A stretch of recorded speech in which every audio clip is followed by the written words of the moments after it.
नमस्ते। तो मैं वैशाली आपको लेकर चल रही हूँ एक ऐसी पवित्र यात्रा पर जो न केवल आत्मा को शांति देती है बल्कि जीवन को एक नई दिशा भी प्रदान करती है। हम जा रहे हैं श्री गजानन महाराज मंदिर शेगांव। उसके लिए मैंने सुबह 7 बजे की ट्रेन से निकली हूँ। लगभग 3 घंटे का रास्ता है।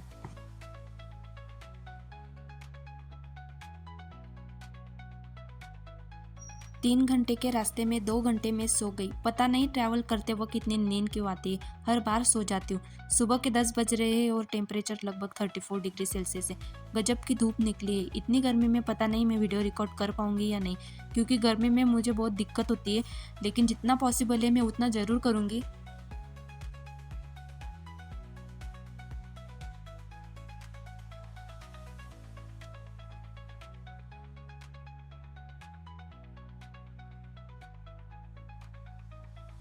अगर आप शेगांव गजानन महाराज जी के दर्शन करने आने वाले हैं तो यहाँ पर एटलीस्ट 2 डे का स्टे आप करें, क्योंकि यहाँ पर घूमने के लिए बहुत सी सुंदर प्लेसेस है। तो पॉसिबल हो सके तो 2 दिन का स्टे करें, क्योंकि एक दिन में कुछ भी पॉसिबल नहीं है। ये मुझे यहाँ आने के बाद पता चला। मैं भी यही सोच के आई थी कि एक दिन में बहुत सी जगह घूम लूँगी, लेकिन ऐसा नहीं होता है। यहाँ पर बहुत ज़्यादा भीड़ रहती है और सैटरडे संडे को भूल कर भी मत आना, क्योंकि दर्शन करने में ही लगभग 3 से 4 घंटे लग जाते हैं।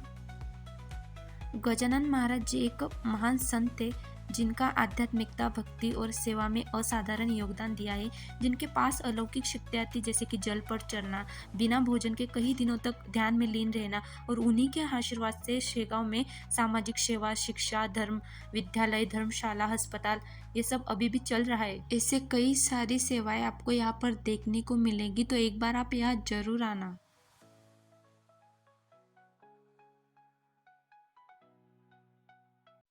जैसे ही मैंने गेट से एंट्री की, ओ माय गॉड!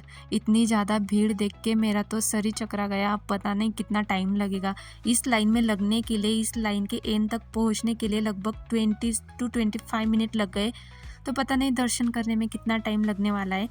तो लगभग 2-3 घंटे आराम से लग जाएंगे उसमें। और गर्मी परेशान कर रही है। यहाँ पर उन्होंने फ़ैन, कूलर लगाए हैं, लेकिन बाहर इतनी ज़्यादा गर्मी है कि उसकी वजह से ये जो फ़ैन है वो इतना कूलिंग इफ़ेक्ट नहीं दे पा रहे हैं। इसीलिए बहुत ज़्यादा दिक्कत हो रही थी यहाँ पर लाइन में लगने में।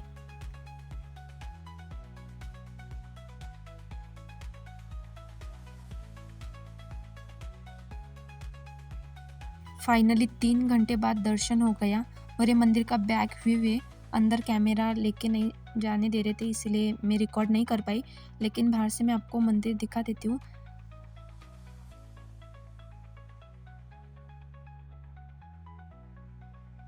दर्शन तो बहुत अच्छे से हो गए, लेकिन ज़्यादा देर तक खड़े होने की वजह से थोड़ी हालत ख़राब हो गई थी। लेकिन इसे देखिए, ये तो पूरी लाइन में खड़ी नहीं हुई, भाग रही थी इधर-उधर, उछल-कूद कर रही थी, और अभी भी उसकी एनर्जी वैसी की वैसी है। अभी भी वो भाग रही है और हम लोगों से चला भी नहीं जा रहा है। दर्शन अच्छे से होने के बाद सभी को बहुत ज़ोरों की भूख लग रही थी, तो हमने सबने मिलकर डिसाइड किया कि हम महाप्रसाद लेने जाएँगे। लेकिन जैसे ही महाप्रसाद लेने गए, वहाँ पर इतनी ज़्यादा भीड़ देख के मेरी तो हालत ख़राब हो गई। और हम ऐसे फंस गए यहाँ पर, यहाँ से ना हम बाहर निकल पा रहे थे और ना अंदर हमें जल्दी से खाना मिलता। तो हम वैसे ही खड़े रहे और 2 घंटे वेट करने के बाद फाइनली हमें महाप्रसाद मिला, जो कि बहुत ही टेस्टी था। आई होप मैं वीडियो अच्छे से रिकॉर्ड कर पा रही थी या नहीं, पता नहीं, कुछ समझ में नहीं आ रहा था। भीड़ और गर्मी की वजह से दिक्कत तो बहुत हो रही थी। और प्लीज़ मैं आपको सजेस्ट करूँगी, वीकेंड पे कभी भी धार्मिक स्थल पे ना जाए। मुझे पता है मैं अच्छे से रिकॉर्ड नहीं कर पाई हूँ, लेकिन जितना हो सके मैंने उतना किया। आई होप आपको ये वाला वीडियो अच्छा लगे। अगर अच्छा लगे तो लाइक और सब्सक्राइब ज़रूर करना।